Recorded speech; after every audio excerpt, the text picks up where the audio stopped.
Hear ye, hear ye, hear ye.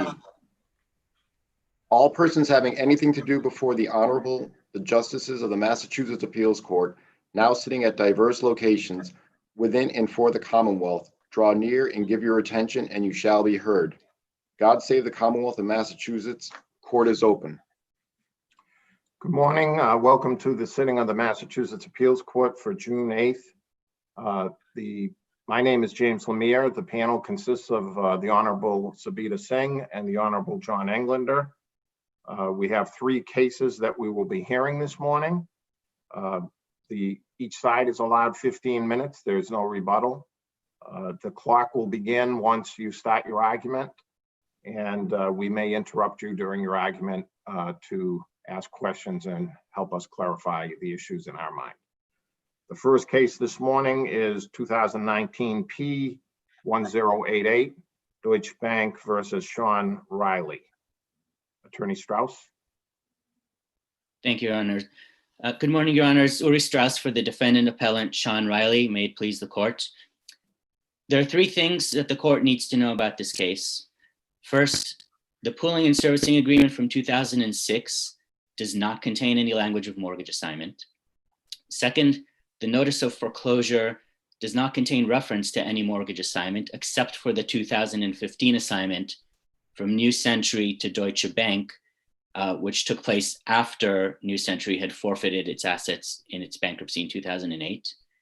And third, the type of defect that is being alleged here, namely that an assignment in the chain of assignments came from a mortgagee that no longer had the mortgage to assign, is an example, in fact, is the canonical example held up by several courts for the proposition that it makes the foreclosure void absolutely and not voidable only.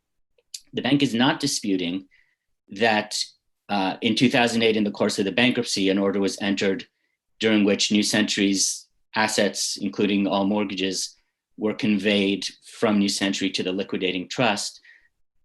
What it is trying to do is to somehow, between these two documents, the 2015 assignment, which is formally a good assignment, it just has a date on it, which makes it void.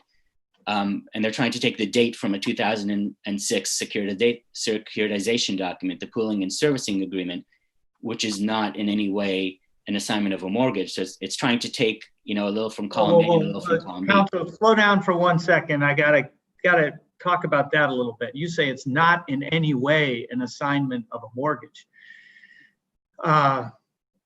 The entire loan was sold. Does your client concede that in 2006?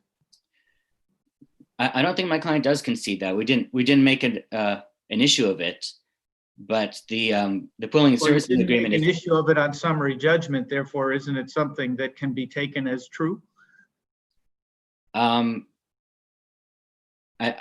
don't think I contested it. So, but I do think I pointed out at summary judgment that New Century was not a party to the pooling and servicing agreement.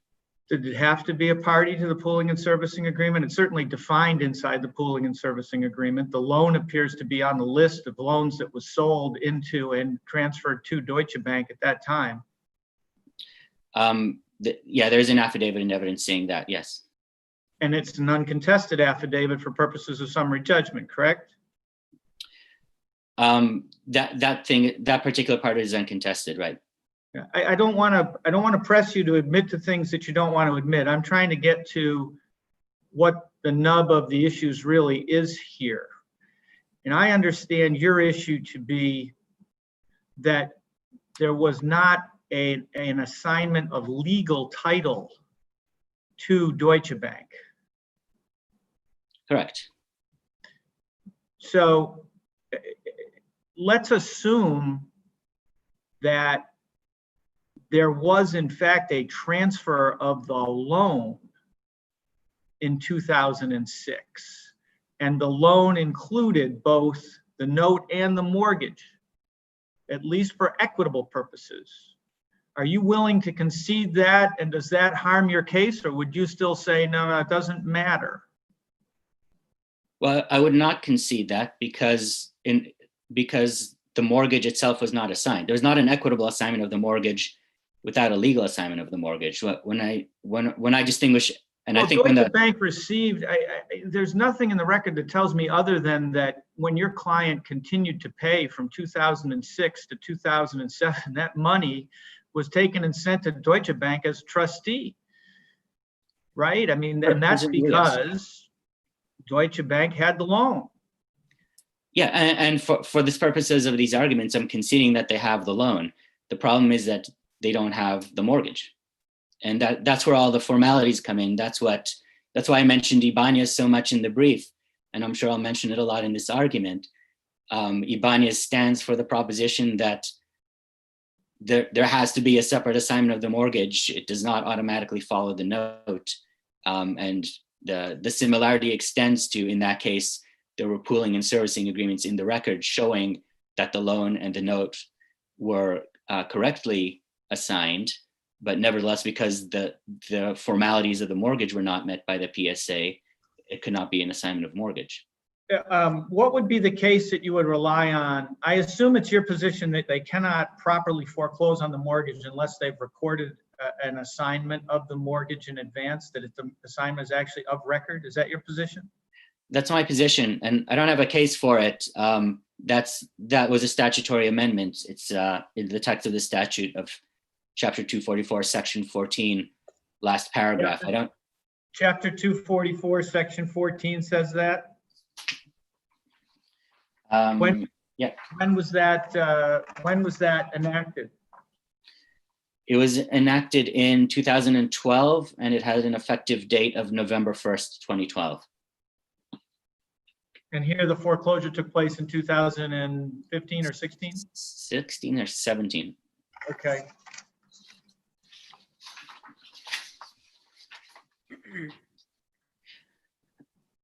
There is an argument I wanted to bring up because I had neglected to respond to it, although it was raised in the appellant's brief, and it had to do with the fact that my client introduced documents into the record, but did so without an affidavit, which I'm not sure why that happened, and I would agree that an affidavit would be a better way to put things into evidence, but for several reasons, I think it's not strictly necessary in this case. The documents that my client put in the record were basically judicially noticeable documents from court cases. The SJC in Corrales v. Viveros, 410 Mass 314, made it clear that the court should not be overly technical with the requirement of using an affidavit to introduce documents, particularly where they're documents that are judicially noticeable. And in this case, all an affidavit would have done, an affidavit would not be necessary for foundation, authentication, overcoming hearsay. All it would have said would be, I went on Pacer and downloaded this document. So because the court could take judicial notice of the bankruptcy documents, and because the judge, in fact, allowed it, considered these documents, and the plaintiff did not bring a motion to strike or in any other way challenge it at summary judgment, it's part of the record and it's appropriate for it to be considered. And that's because in order for you to win the summary judgment, you have to call into question what they put in with respect to the propriety of their foreclosure, right? And the way you do that is by saying, hey, in 2015, New Century did not have legal title. Is that? That's right. Okay. So does your client have a position on who does have legal title? No. My client would say, I mean, it's not in the record, and my client would say once the chain of title alleged by the plaintiff is shown to be broken, it's not the defendant's burden to chase down who actually has title in this case. And point of fact, I don't know who has title. It's a massive bankruptcy with more than 10,000 entries. So my suggestion is the party that wants to prevail in the case and that has the burden of making its case for a proper foreclosure at summary judgment is the party that's responsible for showing that it has title. Does your client take any responsibility for paying the loan? Yeah, my client is obligated to pay the loan. because he hasn't paid anything in 9 years. Am I right on that? Or is it a little longer than that? Are we at 13 years now? It's been longer than that. And I should address that because that comes up a lot and it's brought up, I think, for inflammatory purposes and not talking about this case, but I see it all the time. You know, the borrower has not paid in X number of years is made, though it's not relevant to any of the issues. And what the court should know about that is that banks generally don't take what they call partial payments, meaning if you missed your October of 2007 payment and you try to make your November of 2007 payment, the bank is fully entitled to and generally will say, no, you can't make this payment. You got to make the full arrearage payment, which is why people fall so far behind, even if they get some income along the way.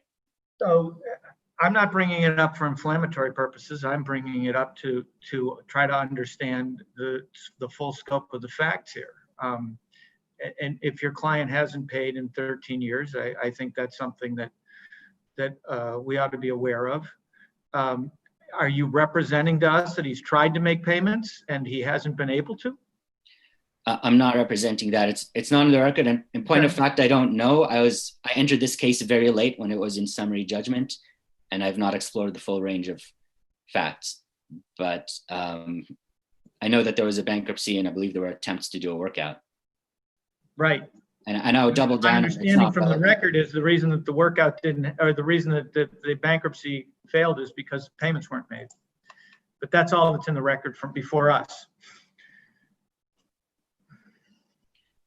Yeah, I would just double down on it's not relevant to the chain of title analysis.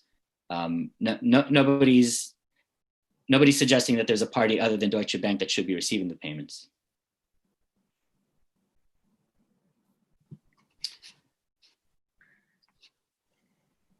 Well, if I should continue, I just wanted to highlight the Ibanez issues that is encountered by trying to make the pooling and servicing agreement the relevant document and the 2015 assignment to somehow relate back to the pooling and servicing agreement. Ibanez stands for 4 relevant propositions here: that the document, that a document is not an assignment of mortgage if it doesn't say that it's conveying a mortgage. It's not an assignment of mortgage if it's not signed by the party that is supposedly assigning it, that the mortgage does not automatically follow the note, and that a later mortgage assignment cannot be backdated by calling it confirmatory, because as Ibanez wrote, to make a confirmatory assignment, there has to actually be an earlier assignment that it relates back to.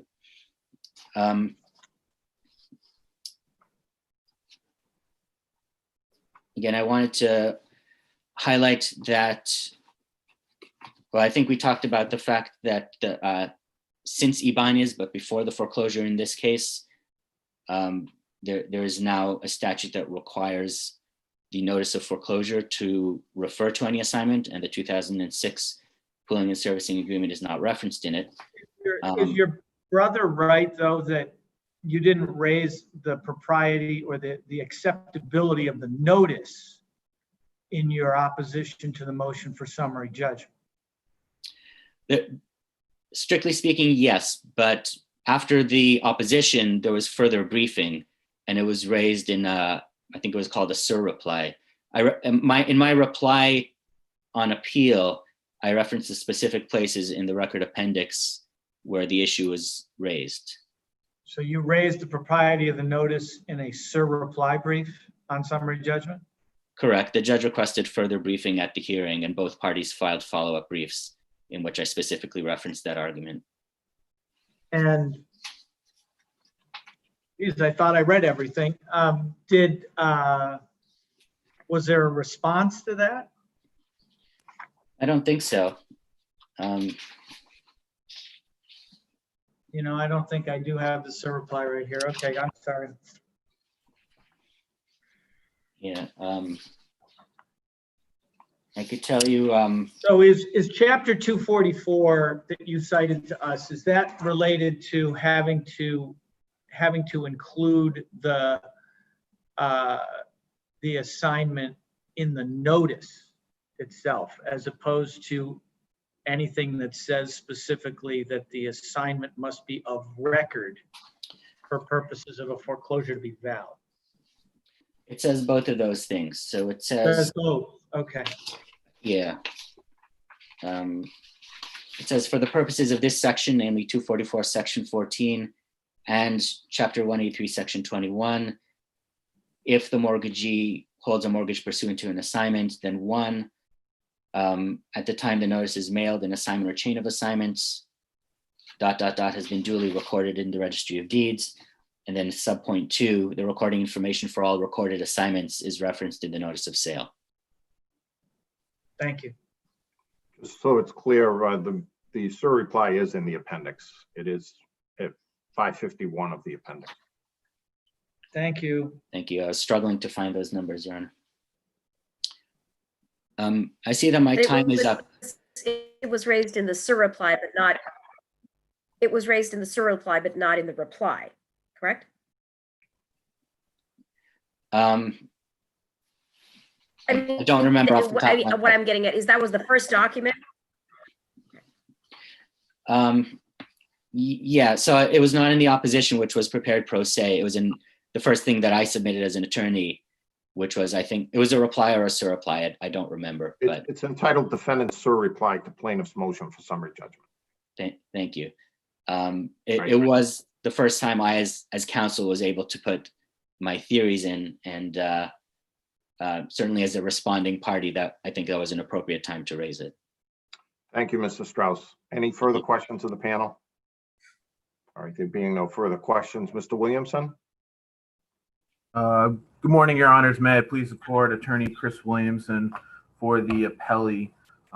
Just going to touch on a few things that my brother touched on. I mean, this is a post-foreclosure summary process eviction judgment that's on appeal. Essentially, when it's before the court, the trial court, it's my client's burden to show that they're entitled to possession of the property through a foreclosure deed and an affidavit of sale, which are properly recorded. At that point, it's my brother's burden to demonstrate why there's a credible defense or counter argument through documentation, affidavits, et cetera, to show why that's not the case. Touching on his issue about affidavits being raised for his documentation, my issue wasn't necessarily that information was introduced without affidavit. It was that he never demonstrated through documentation, evidence, or affidavits that this loan became part of the New Century Mortgage, New Century Liquidation Trust or bankruptcy in 2007 or 2008. Today is essentially the first day he's conceded that the loan is sold in 2006 and wouldn't have been owned by New Century at that time, and therefore wouldn't be subject to the bankruptcy or its liquidation trust. Well, now wait a second. There's a hole in that, and I'm sure you're aware of it, which is that the loan was sold, but if there's no assignment of the real estate, who does it sit with? I'm sorry, Your Honor. In your view, what is the law if there's not an actual formal assignment of the real estate, the real property being the mortgage then held by a New Century? My position would be that, my client, the trust as a whole would own it. I mean, I think the documentation is clear that they were the owner, they were the ownership entity of it. They were in possession of the collateral documents as early as February 2006, essentially when it was executed. The affidavit there's no legal title. Well, and now I'm putting the rabbit in the hat, so let me back up. How does the legal title pass? The legal title. Let me finish the question. I apologize, Your Honor. No, it's fine. It's just hard to do on Zoom. How does the legal title pass in 2006 to Deutsche Bank without a document called assignment of the mortgage? The legal title, as in the recorded assignment or the recorded mortgage on the property, doesn't until the 2015 assignment, but that does not mean that the trust is not in ownership of the loan and mortgage at that time. Well, but now I'm confused, because if the legal title doesn't pass before 2008, then New Century no longer, at least according to the documents that were put in by the defendant, New Century no longer has those assets, does it? No, but at no point did my brother demonstrate that this loan actually was an asset of New Century at that time, that it actually entered the bankruptcy or the bankruptcy trust for their distribution. And I think this kind of, how does the mortgage, if legal title hasn't, look, this is maybe a little bit esoteric, right? But this is where we have to chase it, I think. So the mortgage itself, which is the interest in real estate, is not assigned by a document in 2006. One can certainly read the PSA and conclude that Deutsche Bank got the loan, and the loan should include the mortgage, one would think, at least as an equitable matter. And Deutsche Bank collects money from the plaintiff or from the defendant for the next year until he stops making payments. But if title doesn't pass and New Century then goes bankrupt, and we have a document which says at that point all of its assets go to New Corp, they're no longer with New Century, what does it have to transfer in 2015? Where did the mortgage go? Sure. I would say there's two different parts about that. Previously, we kind of discussed, I don't believe that it was an asset of New Century at that time. And then it goes into the issues regarding this assignment where I'm looking at the Strawbridge case, which is 91 how was it Mass. Transferred from New Century without a written document? Well, there was a written mortgage transferred. If you say, I don't think it was an asset of New Century in 2008 when it went bankrupt, right? Correct. How was it transferred from New Century without a written document transferring the title? So the actual ownership of the loan transferred at the time in June of 2006, but the title, as often is the case, and when you're dealing with mortgages, assignments, whatever, the title often lags. It often could be that an assignment doesn't go on record until years later, as was the case here. When looking at this case, though, there's a few different points I would say that I would look at the Strawbridge case, which I cited in my brief, that the mortgager doesn't have standing to challenge the assignment of the mortgage if their contention is that the assignment occurred after a date which was supposed to happen in the pooling and servicing agreement. That would make it voidable to a party, but not necessarily void.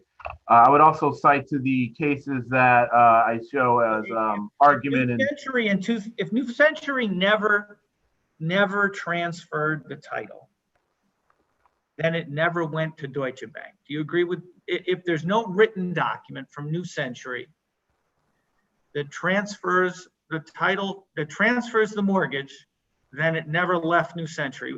This is a hypothetical. Would you agree with that? I think even taking the 2006 PSA. I would say the actual ownership transfer interest is different than the actual interest to the mortgage on the title. I believe those are two separate pieces that need to be examined. The 2006 sale through the pooling and servicing agreement conveyed the actual mortgage. Title lagged behind for whichever reason, likely because of New Century's bankruptcy.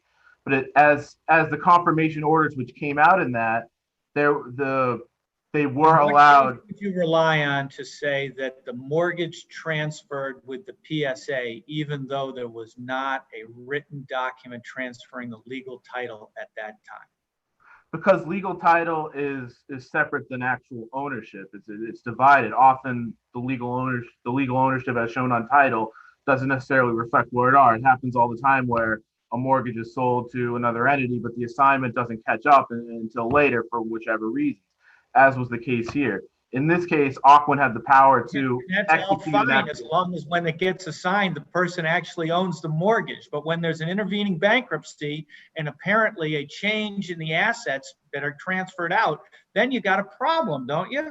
Because New Century can't transfer something it doesn't own. Not in this particular case, because Aquin had the power to act on pre-petition powers of appointment through the confirmation orders that were issued in New Century's bankruptcy. They were allowed to effectuate these assignments. As a servicer, I'm sorry to interrupt, but okay. I agree that Aquin could act as a servicer, but it can't put assets back in some place where they no longer are. But the confirmation orders, I'm sorry, Your Honor. Well, I'm assuming, because you don't seem to contest it, that at some point, the assets of New Century went from New Century to New Corp, 2008 at the end of the bankruptcy. What you are contesting is whether at that point the mortgage still resided in New Century. Correct. Right?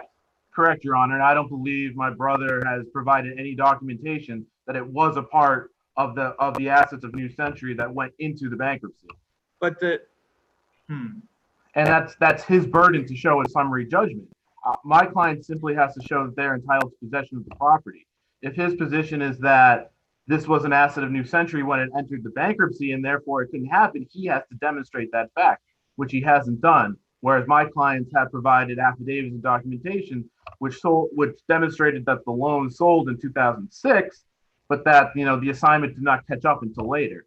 And the assignment was proper under 183-54B because it was executed by an authorized signatory, which was Ocwen, and they had the power to act under their pre-petition power of attorneys and the confirmation orders in the New Century bankruptcy, and it was executed in front of a notary. So that title lagged behind. Like there's an issue of fact as to what happened in 2008 or immediately prior to 2008 with respect to the rights in the mortgage itself. Your brother says these documents show that New Century went bankrupt and that when it came out of bankrupt, all of the assets that it had were transferred to New Corp. You say, I don't agree. This loan was already not an asset of New Century. That sounds to me like it could be an issue of fact. In one sense, it is, Your Honor, but my argument would be more that my brother has never properly raised that the mortgage was an asset of New Century, and which to rise to a dispute of fact. He never actually. It's his burden with the trial court to demonstrate that this was something that went. It's your burden to prove that you properly foreclosed. You tried to do the 2015 assignment by a company that essentially, from what I can tell, no longer existed. Although maybe Ocwen could still act on its behalf, I don't know. Ocwen had the pre-petition power of attorney with New Century, and they were allowed to execute, post-petition assignments under that power of attorney through the confirmation orders in the bankruptcy of New Century. Essentially, even though New Century may have filed for bankruptcy, Ocwen was able to effectuate the assignment for transfers which occurred prior to New Century's bankruptcy, which is the case in this matter. The sale of the loan from New Century to the trust occurred prior to the petition for bankruptcy. It was not an asset of New Century. Therefore, in order essentially to clean up the matter, right, Ocwen could when you say the transfer was of the loan, I mean, loan can mean a lot of things, right? Does it mean the mortgage?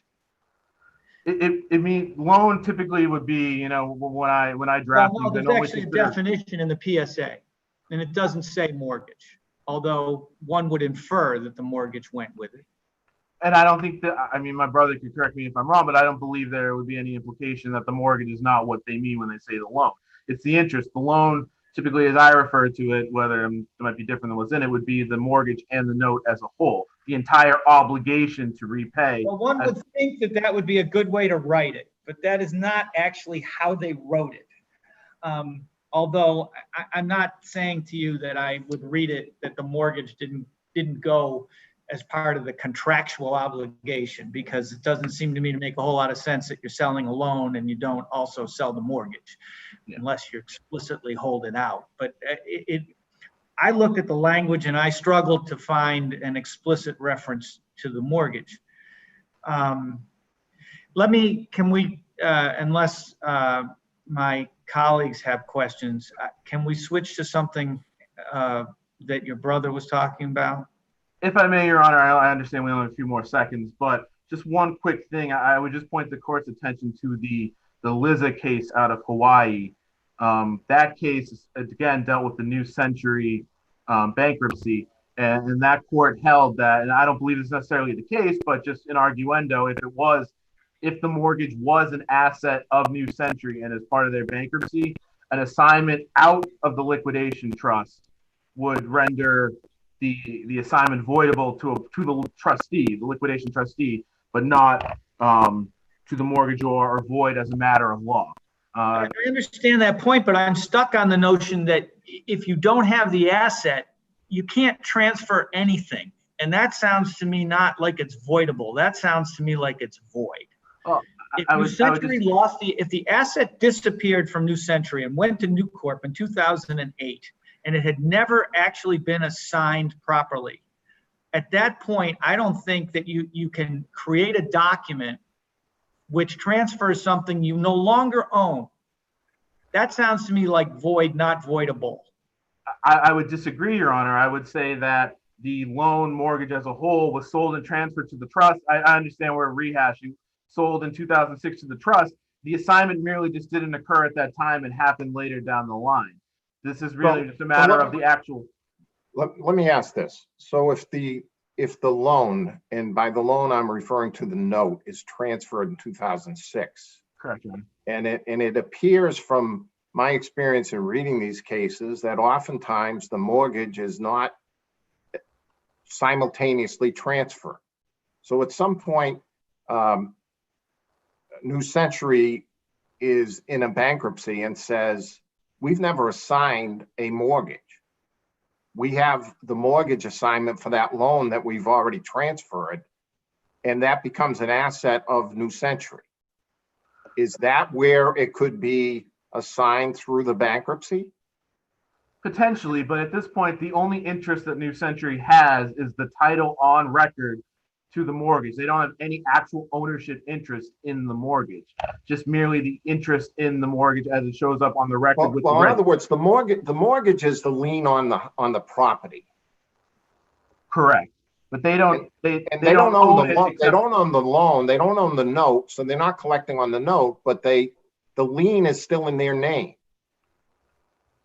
The lien is still in their name, but that's it. They don't actually have an ownership of the loan as a whole. Correct. And that's when and you're saying the bankruptcy allowed them to transfer that at that point. Yes, the bankruptcy through its first and second confirmation orders, which were included in my brief, allowed entities like Aukwin with pre-petition powers of attorney to enact post-petition assignments to clean up all these situations. So that allows them, that would simply clean it up, as you say, to allow the mortgage to catch up with the note.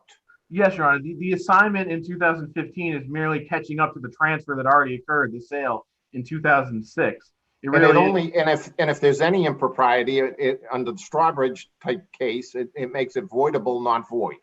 Exactly. It would be voidable to a party to the pooling and servicing agreement, or if for some reason, I disagree, but if for some reason it was an asset of the bankruptcy, it'd be voidable to the bankruptcy trustee, but not to the mortgagor. It would have to be void, and that's not the case. So it's an intangible asset at best because it doesn't have the strength of the loan at that point. Correct, Your Honor. It's really just the mortgage itself. It has no value in and of itself. It's needed to be with the loan in order to accomplish the ends of the loan, which would be the ultimate foreclosure if necessary.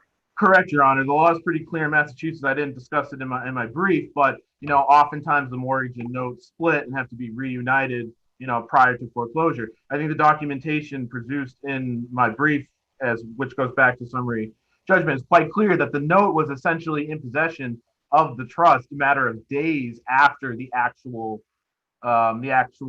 execution of the original mortgage, and then the whole package sold to the trust, and this assignment down the line was merely the last step in memorializing the transfer. Suppose the mortgage, so it's a little bit more than a technical thing. The mortgage is actually the right to the property in our state.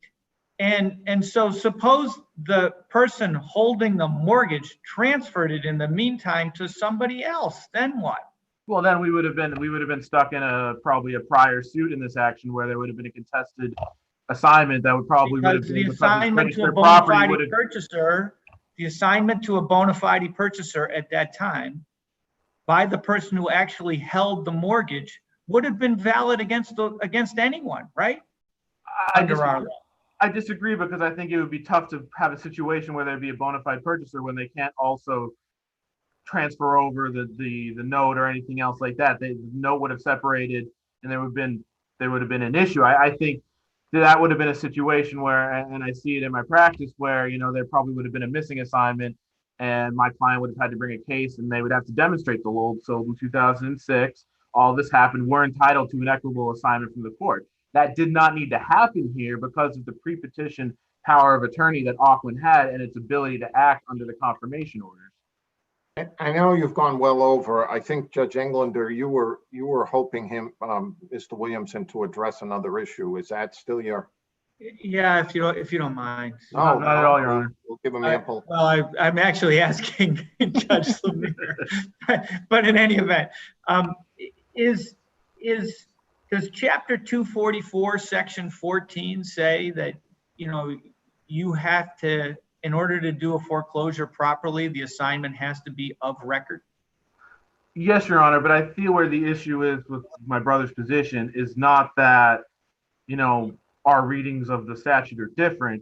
It's our readings of what a pooling and servicing agreement are different. He considers the pooling and servicing agreement to be a separate assignment outside of the 2015 assignment, as in there has to be both those recorded in the chain, where that's not the case. As we were kind of just going back and forth on, the 2015 assignment is merely the memorialization of that 2006 conveyance. So there's only one assignment. Other question. I'm sorry, Your Honor, what? I have one other question, Sure. which is, do you think he raised the notice issue by mentioning it in the last paragraph of the surreply? It's tough because I went back and looked at it as we're mentioning it, and it is in there. But the issue is he did, draft and file the opposition for Mr. Reilly, not just the surreply. And it also, there is no deficiency raised with the notice in the answer. It wasn't raised as an answer or counterclaim at that time, which typically would deem it waived at that point before it even got to summary judgment. The other issue I have is that the notice itself is not actually in the record. There's the publication that as it was published that was recorded, but the notice itself that he's raised an issue with is not in the record before because it wasn't raised prior to this last surreply at the very end. Okay, thank you. Thank you, Your Honor. Excellent argument. The matter's under advisement. We'll terminate this hearing at this point. Thank you. Thank you, Your Honor. Thank you, Your Honor.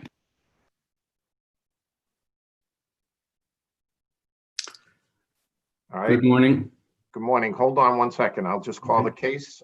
This is the second matter of Monday, June 8th, 2019, P1033, BM versus SN.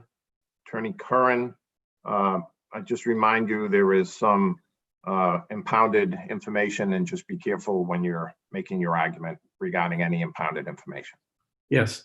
May it please the court, Dana Curhan for the defendant. We contend that the harassment prevention order should not have issued. It was. Can I ask you right up front? So the order issued and ex parte, there was a subsequent extension after a full hearing. That was extended for 6 months till July of 2019. Your appeal was back in February after the initial extension. Right. On the July, the 6 month date, there was a second hearing and the order was terminated. And there was an order of the court that the records be destroyed by law enforcement in the clerk's office. I think that's right. But I think what we are looking at is the first extension, because I don't think that's been destroyed. All the record, I mean, according to the docket entry of the order, the judge ordered everything destroyed on the July date. July, I forget, is it 29th? I think so. It was a few days after the case was docketed in this court. I think say that the appeal is mooted at that point, because that's the most relief that you can get. Well, I mean, if that's the case, then that's the case. I'm not sure. I think what we would like is we would like an order essentially saying that the order should not have been extended back in February. And Just to interrupt one more time, just so it's clear, I'm looking at page 14 of the appendix. It's the box F is checked. It says prior order attached terminated. This court's prior order has been terminated. Law enforcement shall destroy all records of such order. And it's the date of the original order is January 17th, which is the ex parte hearing. And it was ordered and destroyed of all records as of July 29th, 2019 at 4:00 in the afternoon. As Judge Singh said, that's the most we can give.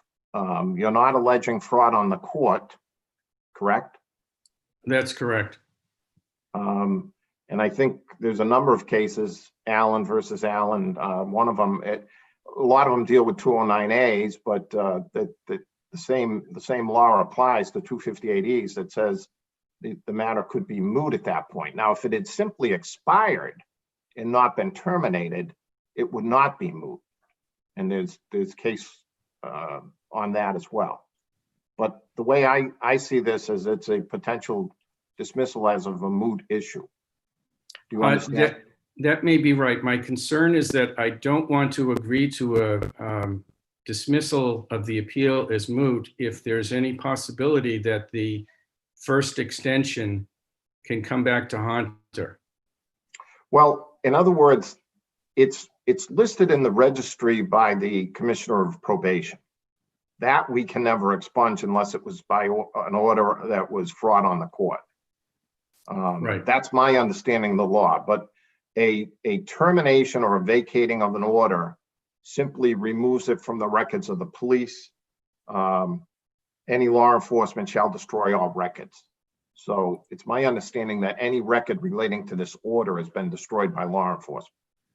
Well, it's in the registry. And if it comes up, if she applies for a job and this comes up, I would like a piece of paper that I can show somebody to say that this order never should have been, this extension never should have been granted. I don't think we have the power to do that, to be honest with you. I think the termination by the court in July is the most the law allows us to give you, and that's already been provided. That's at least my understanding of the law. I understand what you want. You would like an order of the court that said after the ex parte, there should never have been an order that issued. But I don't think the case law allows us to do that. If you have a case on that. I don't have a case on that, and I apologize for not addressing this issue. Well, I mean, it's difficult when you don't have an opposing brief that raises the Yes. issue. Well, what you would like is you'd like something written by this court that says that it was insufficient all along. What you have is an order by the prior court that says, I'm terminating. In other words, there is no reason for this order to continue, and I'm expunging, not expunging is the wrong word, but and I'm directing that these be eliminated from the records of the local towns. That's what I think she has. I'm not sure we can get, as Judge Lemire says, can give you any more. Can we switch the substance for a moment? Sure. Yes. Your position is that there was insufficient evidence that she did it, if you will. There's insufficient evidence that your client was the person who did the things that the plaintiff described with respect to his social media accounts.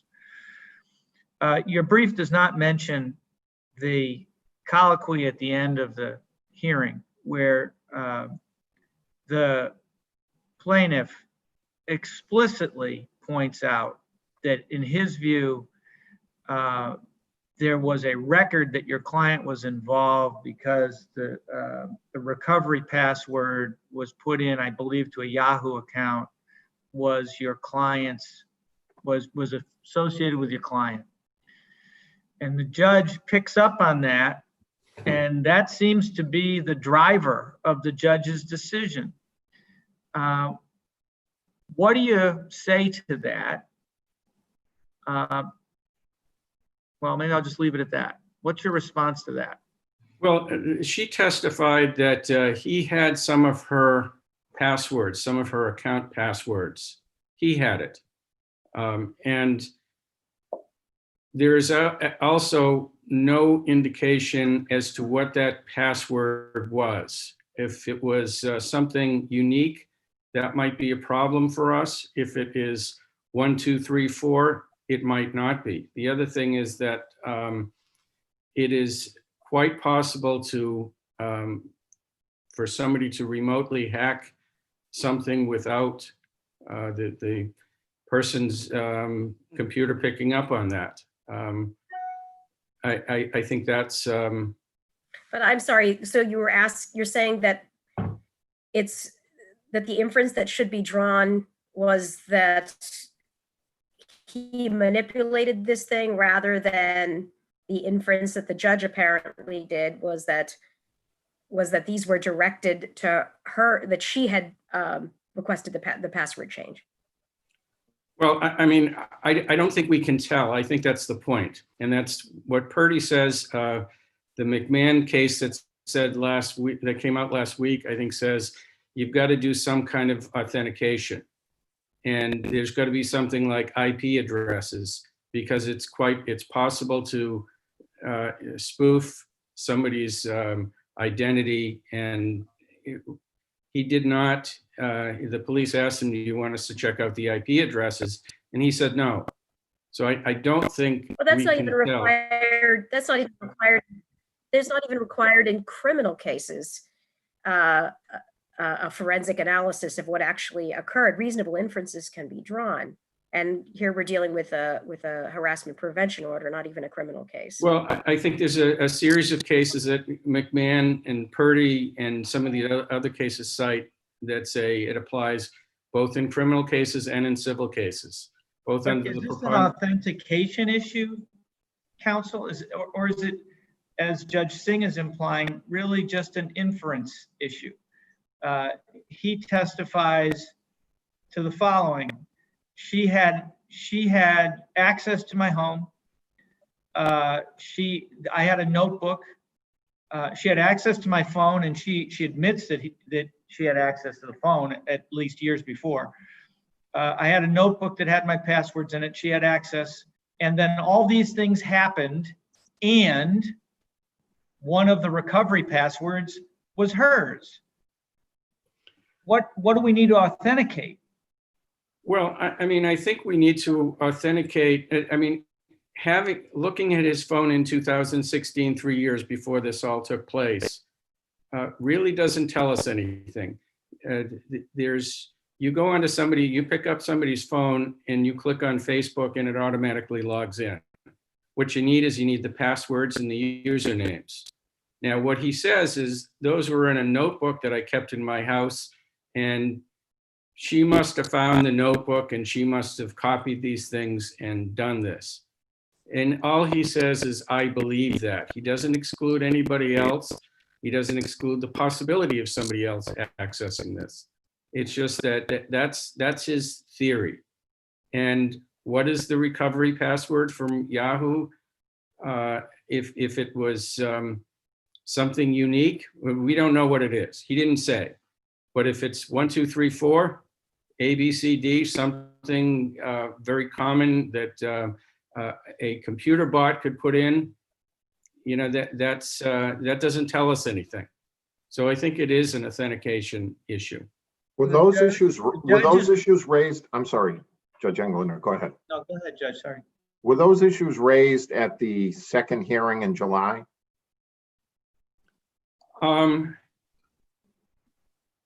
There was not any argument by counsel. What happened was both sides told their side, and the judge then made a decision. It was all very vague. The judge would say, anything you want to tell me, anything you want to tell me. There was no cross-examination. There was no direct examination. It was just, you tell me your side of the story. And then he apparently went up and he showed his phone to the judge. Because for example, the texts that he claims were sent they were never admitted in evidence.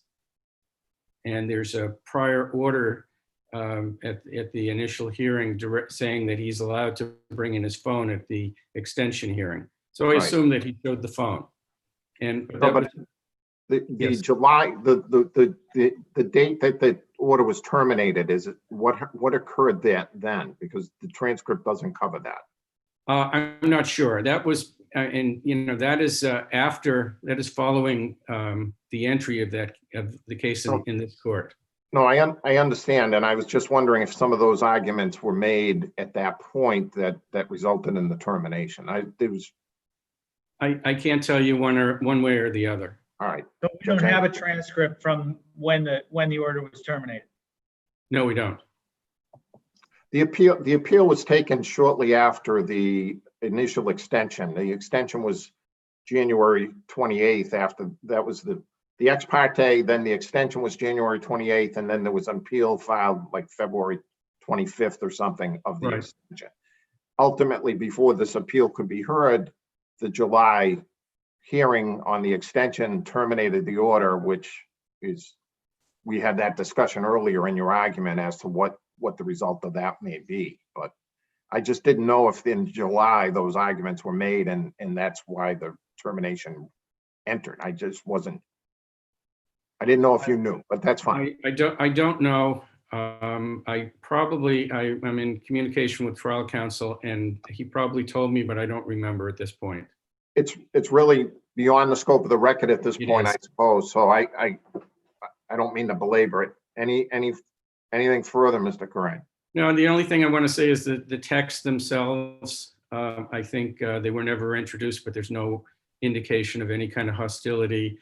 And she apparently didn't know that he didn't want her to stop texting. And it was just friendly text, nothing threatening, nothing harassing. And I think the final point is, as for the pornography and the nude videos, there's no indication as to how she would have had these, or if, that she was the only one who might have had them. Anything further of the panel? Nothing further for me. All right, thank you, Mr. Curran. We'll take Thank this you. matter under advisement. We appreciate your argument. Thank you. Yes. Okay. Morning, this is the third case of the morning. It's 2019 P1452, Linda Pingiaro, if I've said that correctly, versus 654 Mystic LLC. Mr. Cahalan. Members of the panel, may it please the court, Philip Cahalan for the plaintiff appellants, Linda Pingiaro and James D. Michelle. Your Honor, this litigation involves property in Somerville, Massachusetts, 654 Mystic Ave. 654 Mystic Ave is abuts Mystic Ave. It's at the bottom of a hill. Across the street, across Mystic Ave, are marshes that lead to the Mystic River. My client's property, they are abutters. They are the next property up the hill. Linda Pingiaro and James D. Michelle, they're condominium unit owners and trustees of the Condominium Association. The developers who own 654 Mystic Ave, the defendant appellees, seek to develop their property with six townhouse units consisting of 4 stories.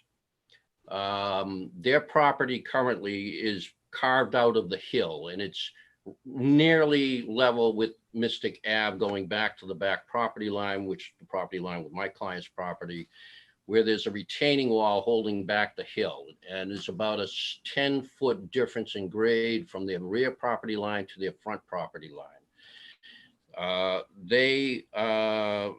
They submitted applications to split their lots to build a property. And they did this because under the code, they're in a BB zone, and a 6 townhouse unit development requires a special permit. A 2 townhouse unit development does not. So they split their lot into 3 lots, and they claim that they are now building 3 2-unit townhouses. The issue that we submit is that the critical ordinance that applies to this, as to these different uses, the 6 townhouse unit use and the 2 unit, is section 7.8 of the ordinance, which says where a use, structure, development, or activity might be classified under more than one of the uses on the lines in the table of permitted uses, the more specific classification shall apply. If equally specific, the more restrictive classification shall be used. We submit the more restrictive classification is the one that requires the special permit. We submit that they are equally specific. One is a 2 unit use, which is by right, 2 townhouse use in a BB zone, and the other is a 4 to 6 townhouse Is there a unit. frontage requirement in the Somerville bylaws? I'm I sorry, take it we're only talking about the Somerville zoning bylaws, right? that's correct, Your Honor. Is there a frontage requirement? There is a frontage requirement. They meet the frontage requirement on all 3 units. What is the frontage requirement in that zone? Your Honor, I'm not sure there's a frontage requirement in terms of the length of the frontage. There's a requirement on a setback in that zone of 15 feet. 15 from back and 15 from front, or 15 from all directions? 15 from the front property line. Okay. It's a very thin property. It's only 50 feet from front to back in that property. But we're not contesting that they meet those dimensional requirements on this project. So why is it that they can't choose to turn 3 lots in, or turn 1 lot into 3? They when certainly can. have- We're not saying they can't. They can.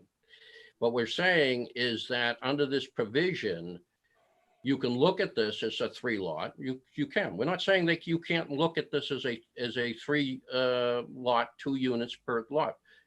But what the provision says is if it might be classified otherwise, it's the most restrictive classification. We're saying, No, but if you accept it as 3 lots, then to say, well, you could also look at it as 1 lot.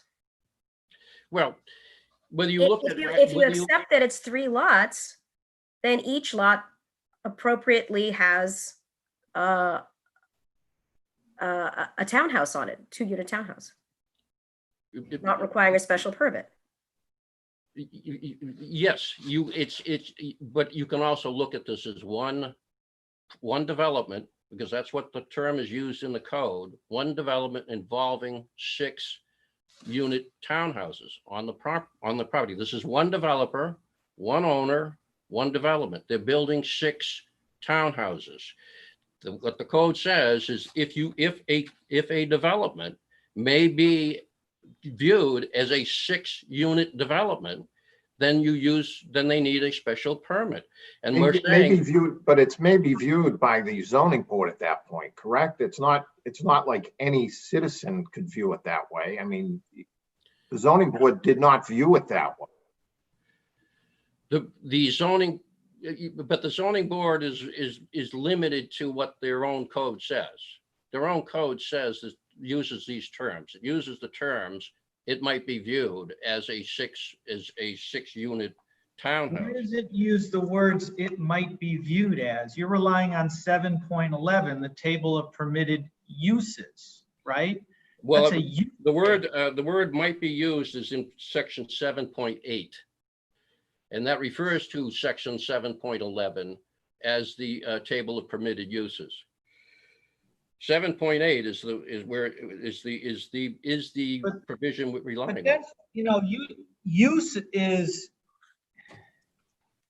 so use doesn't tell us how to look at the lots. Use tells us how a lot is being used, at least in the way I ordinarily would think of zoning law.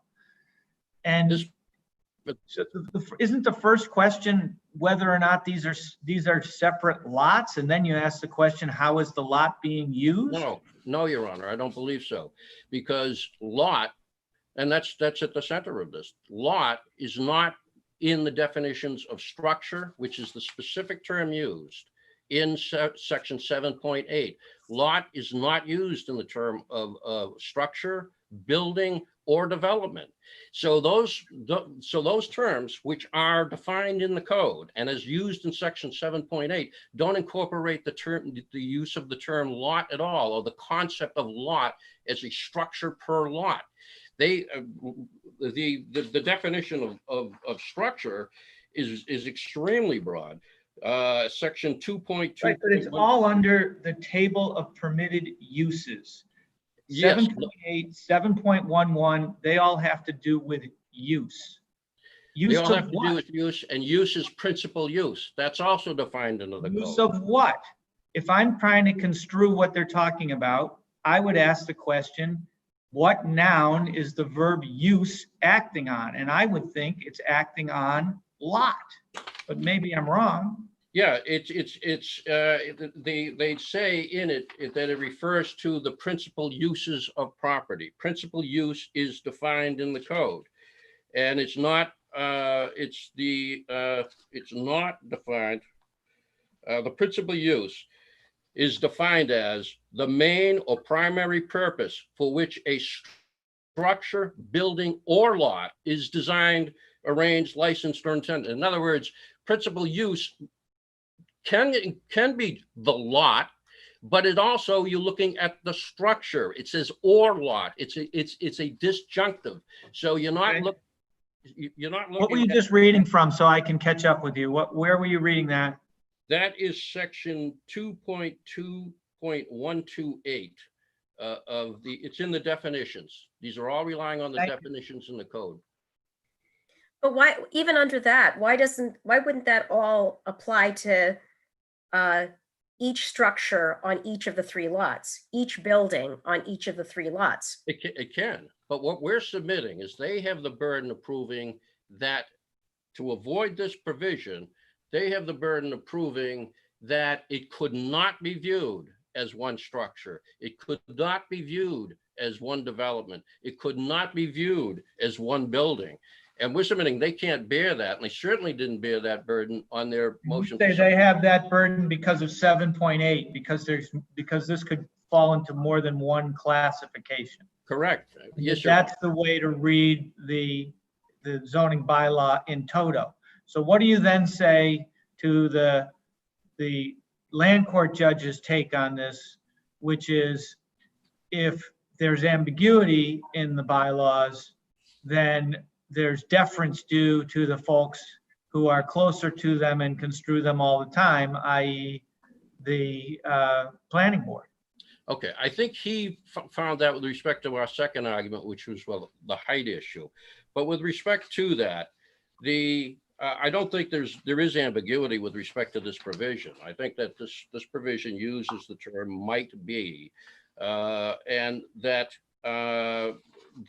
this is, whether it's legally untenable or not legally untenable, you use the same principles of statutory construction that you would use to construe these. He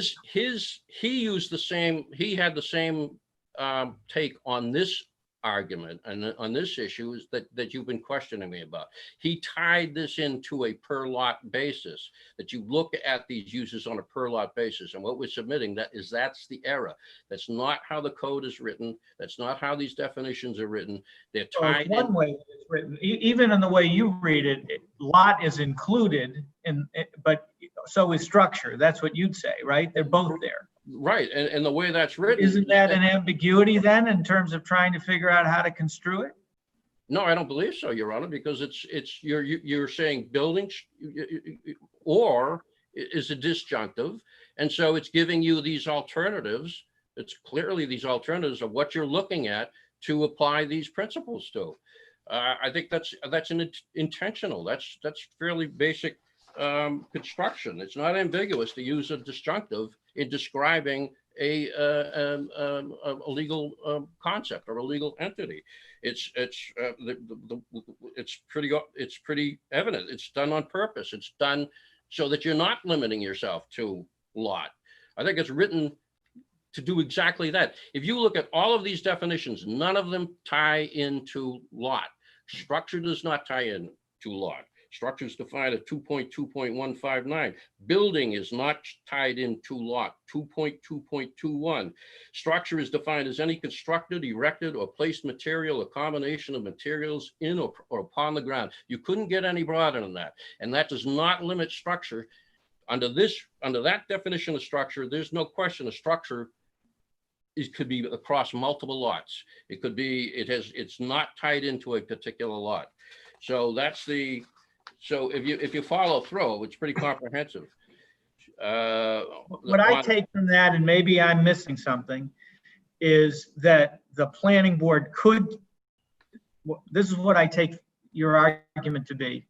The planning board could look at this as a 6-unit structure. A 6-unit development, a 6-unit structure, a 6-unit All right, and they building. could look at it as a 6-unit structure, and then under 7.8, because that would need a special permit, they have to look at it as a 6-unit structure. Yeah, yes, that's mandatory, is that if it could be viewed as a 6-unit structure, you have to apply the most restrictive classification. So there's no discretion once you decide that it could be viewed as a 6-unit structure. Once you do that, you're subject to the most restrictive classification, and that's the special permit. So that's the critical issue on that one.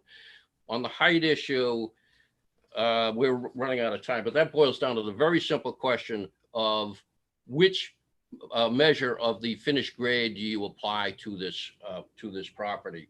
If you use the lowest point on the slope, I call it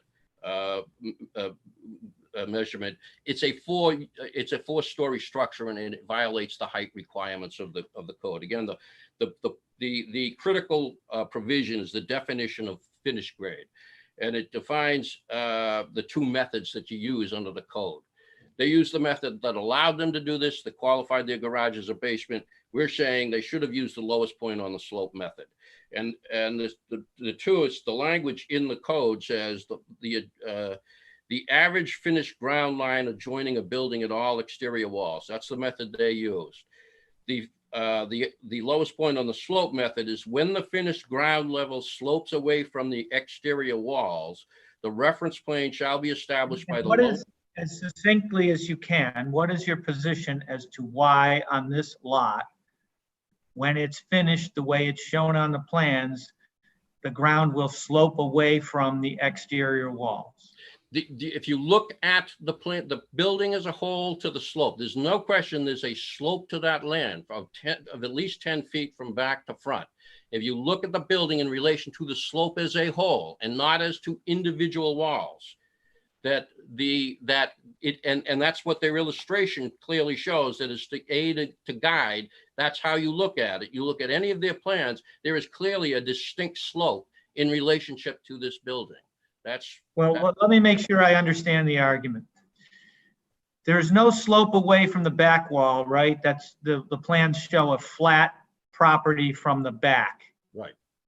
There's no slope away from the front. Plans show a flat property from the front. Well, we dispute that. It shows a flat from the front and then a 2-foot drop to the street. We submit that that's a slope. The plans are Is that drop less than 15 feet from the front? It's at 15 feet. It's at 15 feet. It's a 15 Okay, foot. so then you would take the point under the plans, you would take the point 15 feet away. There would be no slope to 15 feet away. Well, it depends on where the point is. The point is on the actual 15-foot spot. All right, So I understand that argument. So now let's talk about the sides. Why is there a slope away on the sides? Well, the sides, that's the same argument. If you're looking at it, each individual wall, there's a retaining wall inches away from each side building. If you look at that retaining wall, there's a drop off at the retaining wall. So even though it slopes down parallel to the building at the retaining wall, there's a great disparity of height between the line at the building and where it drops off at the retaining wall. It's pretty substantial there. This could be like depending on the adjoining property, it could be. Is the retaining wall not on the property line itself? The standing wall is on the property line. So So, the property line, is the property line a point? It's at the property line is where the drop is. okay, I understand. Thank you. Thank you. Your time's expired. Mr. Meyer? Good morning, Your Honors. Thank you very much. First of all, thank you for reading the briefs. It's clear that the court has a thorough understanding of the issues. Briefly, the appellant has presented no facts or arguments establishing that the trial court's findings of fact were clearly erroneous or that the board's decision was based on legally untenable ground or is unreasonable, whimsical, capricious, or arbitrary. At best, the appellant provided alternative theories that it feels are correct, but that's not the standard. The decision must be upheld. I'll try and briefly address the appellant's point. With respect to the first argument, 3 units, 3 2-unit townhouses or 1 6-unit, the trial court directly and comprehensively addressed this issue. Trial court found the ordinances define townhouses as attached dwelling units completely separated by a continuous vertical wall, which are constructed so that each unit, A, has 2 building faces with outside exposure, B, has separate entrances from the outside, C, reaches from the foundation to the roof line, and D, each unit is arranged, intended, and designed as a residence for one family. The plans submitted to the board show that the structure for the proposed project meets the definition of 3 2-unit townhouses. It makes no difference that the townhouses will be separated by walls situated on top of the common boundary lines of the newly created lot. The ordinances do not require any side yard setback in the BB zoning district, where the lot boundary in question does not abut a residential district. So counsel, Yes.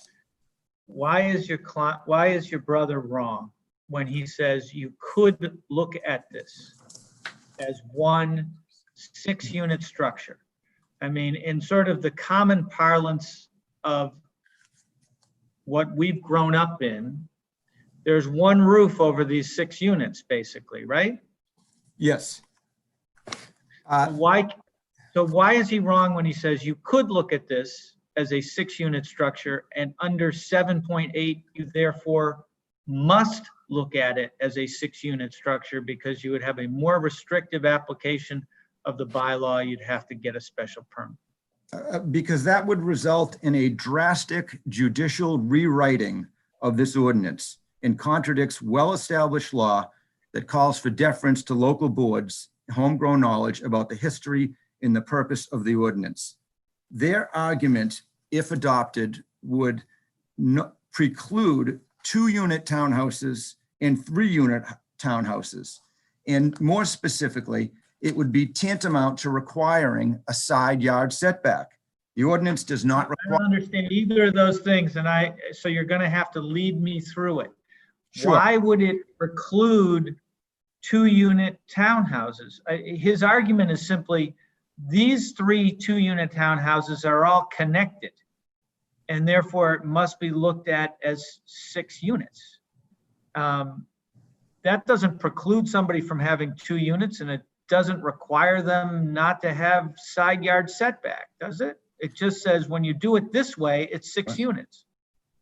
On adjoining lots, Your Honor, what that would result in the same situation here is that these builders, the developers, wouldn't be allowed to do this because the walls were touching. There was a common wall, so it would result in the builder working around the statute, putting 6 inches between them, and doing them, and it would cause chaos for the city of Somerville for adjacent lots, because they would simply create a space between the 2 buildings, and then the ordinance would then be satisfied.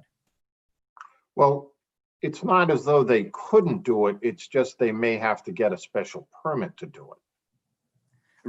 Your Honor, that's correct. But if the city, I mean, that's the point I understand. They're just saying, we're not saying you can't do it. You need a special permit. You didn't get it. that's what the other side is saying. But the city, The city has decided you do not need a special permit for this. No, I understand. But as I understand the argument, I mean, you were claiming that it would be cause chaos and require them to reconstruct the building so there'd be a gap of 6 inches, but it doesn't necessarily require that. It just requires going through a permitting process, possibly to allow to do the way you're proposed is the way I understand it, but. Your Honor, that's a correct statement, but I submit that the result of that position would be chaos, in that all of the developers with similar sized lots would simply put 6 inches of space between the buildings, which is aesthetically obviously not desired, and which if the city of Somerville wanted that, that's what they would have put in Why there. would they do that rather than just get a special permit? I mean, if that's the alternative. I'm sorry, Your Honor? Why would they put 6 inches in between rather than simply go through the special permit process? Is it that onerous that? With the special permit process is fairly onerous. The standard is fairly onerous. And I would submit that I don't know on a case-by-case basis, but I think it would be, as I said, a drastic judicial rewriting of this ordinance Drastic rewriting where they have section 7.8, which says if you have a more if you have two different constructions, one of which is more restrictive, you choose the more restrictive. So we're rewriting it drastically. May I reply to that? I'm struggling with that, counsel. Yeah. Sure. The questions you're getting are fairly straightforward questions, which are, look, you're making this sound like it's horrific when there is, a provision of the bylaws which says if you do a 6-unit building, you need to get a special permit. And the position of the abutters is you didn't get a special permit that you should have gotten. And you're saying, oh, this is going to be chaos. And I'm thinking, well, actually, aren't we just fighting about whether this is 2 units or 6? And if it's 6, it was totally contemplated that this is exactly what you'd have to do. Sure. May I respond to that, Your Honor? There is no definition of specific or restrictive in the ordinance. Classifying the buildings as 3 2-unit townhouses that are each separated from an adjacent building by a firewall, in which are intended to serve as a residence for their inhabitants, but not for the inhabitants of the adjacent townhouse, which is what's in the ordinance, is more specific than classifying it as 1 6-unit townhouse. Further, even if 1 6-unit townhouse is equally specific, the Somerville Planning Board would have considered whether a single 6-unit townhouse was more restrictive, and they still determined the project was properly classified as 3 2-unit townhouses. Did the planning board issue an opinion, and do we have it in the record? Yes, they did. And did they address this issue? I'm going to have to check the record, Your Honor. Let me check right now. I have someone checking that right now. Okay, well, you can get back to, I mean, obviously, if you're relying on deference that's due to the Somerville Planning Board, one question of interest, at least for this judge, would be, what did the planning board say on that subject? Yeah, Was we're it looking at that right now. And did they construe it? Right, we're looking at that right now. May I move on to grading and height? Yes. Yeah. The appellants don't argue that the building exceeds the 40-foot height requirement. I think that's very important. They say the garage should be considered a story because of their allegation that there is a slope away from the exterior walls. That's simply not true. The court has found that's not the case, and the planning board and the zoning board have found that's not the case. We have an architect with 29 years of experience who has indicated that's not the case in the record, who's done over 500 cases in Somerville. And the other side has put forth no evidence other than arguments of counsel saying that there is a slope away from the exterior wall. And I would submit that that is a factual finding that cannot be overturned unless clearly erroneous. And not only is it not clearly erroneous, there is no evidence to contradict it. Whoa. once again, you caught yourself with the last phrase. So if I'm looking at a sidewall, all right, as I understand it, there's a portion of that, there's ground next to that sidewall, which at one end, let's call it the front of the house, is considerably lower than the ground at another point toward the back of the house, if I'm looking at the sidewall, right? Yes, Your Honor, the project is built into a hill. It's built in consistent with the topography. Right, so so one way to look at this would be, if I look at the side wall of the house, I could say, well, you should pick the lowest point where the ground is next to the house, because I'm looking for whether there's a slope, right? I understand your point, which is you're going to say, well, it doesn't slope away, because you take the plane of the sidewall and then you ask the question, where is the grade if you move perpendicular to the sidewall and it's at the same height all the way to the retaining wall, right? It's hard to do this without it. I understand it's hard to do this without it. Your Honor, the project is bounded on the sides by retaining walls, and it is at the top and at the bottom. It is flat or nearly flat. There's nothing contradicting that.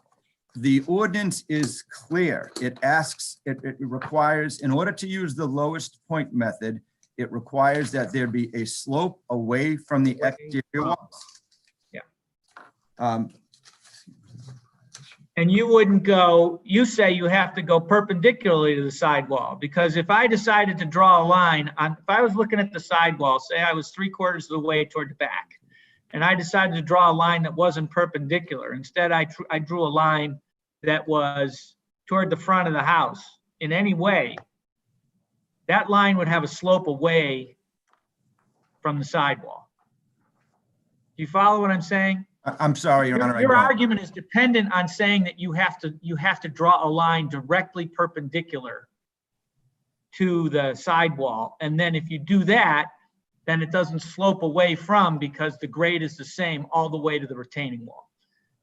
The moment you start to look down toward the front of the house, it slopes away. That's correct, Your Honor. I'm sorry, I'm not understanding the court's point completely, but it slopes away. Well, because we're trying to construe the words slopes away.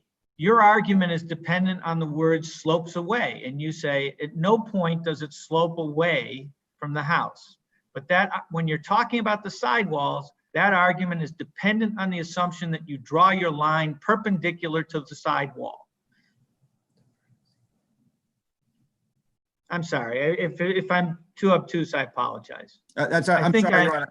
I don't mean to not reply, but I stand by what is submitted in the briefs, and I don't think that there is any evidence that the land slopes away from the exterior walls. I don't think there's anything before the court that would ever that would support that position, because there are the property is built into the hill. There is a slope of the topography, but it is flat at the top and flat at the bottom, and it is bounded on the side by retaining walls.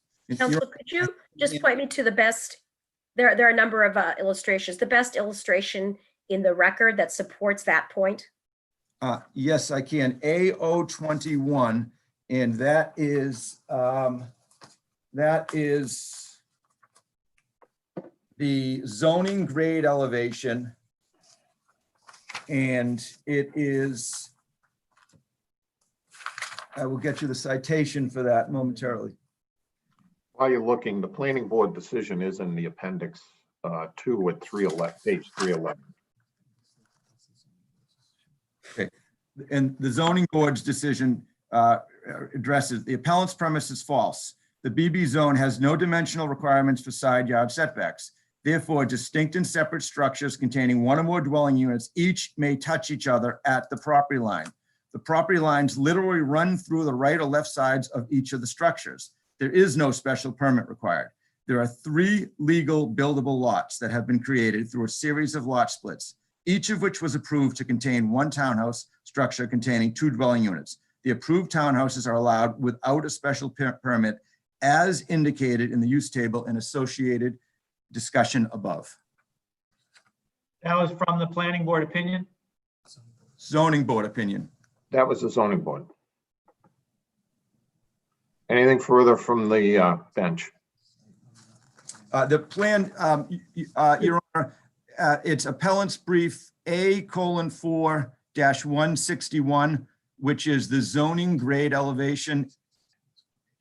Appendix 4, page 161, which is the zoning grade elevation. It's the plan labeled A-021, which shows that it is flat at the top, flat at the bottom, and bounded by retaining walls. All right, thank you, counsel. Your time has expired.